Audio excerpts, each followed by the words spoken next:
करोड़ साल पहले एक बड़ा एस्ट्रॉइड पृथ्वी से टकराया।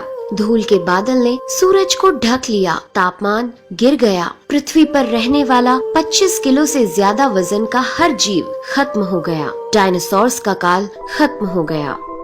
डायनासोर्स का अंत एक नई प्रजाति के लिए सुनहरा अवसर लेकर आया। ये प्रजाति थी मैमल्स की। मैमल्स यानी स्तनधारी जीव। इन्होंने खुद को इस महाविनाश से बचा लिया था। अत्यंत गर्मी से बचने के लिए ये जमीन के अंदर रहने लगे थे और जिंदा रहने के लिए इन्होंने सब कुछ खाना शुरू कर दिया। इतने बड़े महाप्रलय के गुजरने के बाद धरती फिर से सामान्य हो गई थी। सतह पर फिर से नए पेड़ पौधे उगने लगे थे और धरती पर जो 5% जीव बच गए थे, उनमें एडाप्टिव रेडिएशन की प्रक्रिया से बहुत सारी नई प्रजातियां जन्म लेने लगी। इयोसीन इपोक में 5.5 करोड़ साल पहले बंदर जैसी प्रजातियां आई।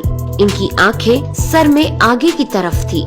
इसी काल में प्राइमेट्स के सर के अंदर एक महत्वपूर्ण एवोल्यूशन हुआ। इनकी स्पाइनल कॉर्ड को मस्तिष्क से जोड़ने वाला छेद, जिसे फोरमेन मैग्नम कहते हैं, वह स्कल के पिछले हिस्से के बेस से सेंटर की तरफ शिफ्ट होने लगा। यानी कि अब जो प्रजाति आई वह सीधे खड़े होकर चलने में सक्षम थी।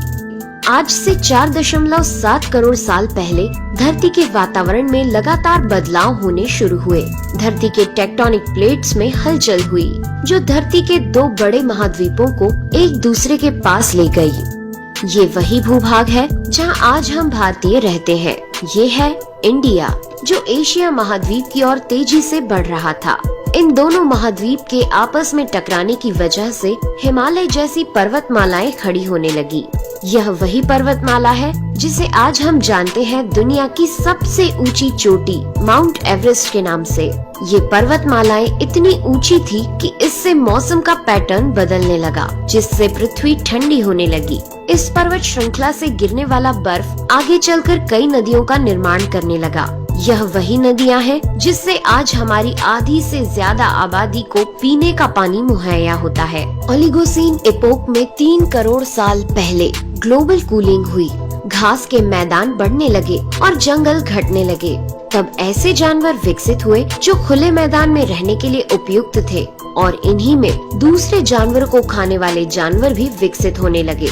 1 करोड़ साल पहले पृथ्वी वह रूप लेने लगी थी जिसे आज हम देख रहे हैं। धरती का वातावरण लगभग पूरी तरह से आज के समान बन चुका था और धरती के सारे महाद्वीप लगभग पूरी तरह से जाने पहचाने थे। लेकिन परिस्थितियां फिर बदलने लगी। 40 लाख साल पहले धरती की टेक्टोनिक प्लेट में एक बार फिर से हलचल हुई और अफ्रीका के पूर्वी इलाकों में एक नई पर्वत श्रृंखला का निर्माण हुआ। ये पर्वत श्रृंखला थी ईस्ट अफ्रीकन रिफ्ट वैली। इस पर्वत श्रृंखला के उभर जाने से यहाँ के हरे भरे जंगलों में आने वाली मौसमी हवा का मानसून पूरी तरह रुक गया और इस वजह से यहाँ के जंगलों में बारिश आनी बंद हो गई। यही इसी जंगल में रहते थे द ग्रेट एप्स। ये हैं हमारी काफी दूर के रिश्तेदार। हमारे ये पूर्वज कहलाते हैं पेरोलापिथिकस या पेरोला। हमारे परिवार की शुरुआत इसी ग्रेट एप्स से हुई। पेरोला पेड़ों पर रहते थे और फल खाते थे। वजनी होने के कारण ये एक डाल से दूसरी पर नहीं जा सकते थे, इसलिए ये हमेशा झूलते रहते थे। कभी कभी ये अपने 2 पैरों पर भी खड़े हो जाते थे। ये चल सकते थे। आम धारणा के उलट सीधे चलने की क्षमता जमीन पर नहीं बल्कि टहनियों पर विकसित हुई। बाइपेडलिज्म यानी 2 पैरों पर चलना इंसानों की नहीं बल्कि एप्स की खोज थी। आगे चलकर ये ग्रेट एप्स जलवायु और जगह के अनुसार बदल गए। कुछ चिंपैंजी और गोरिल्ला में विकसित हुए, कुछ इंसानों में विकसित होने शुरू हुए। वो पूरे अफ्रीका में फैले हुए थे।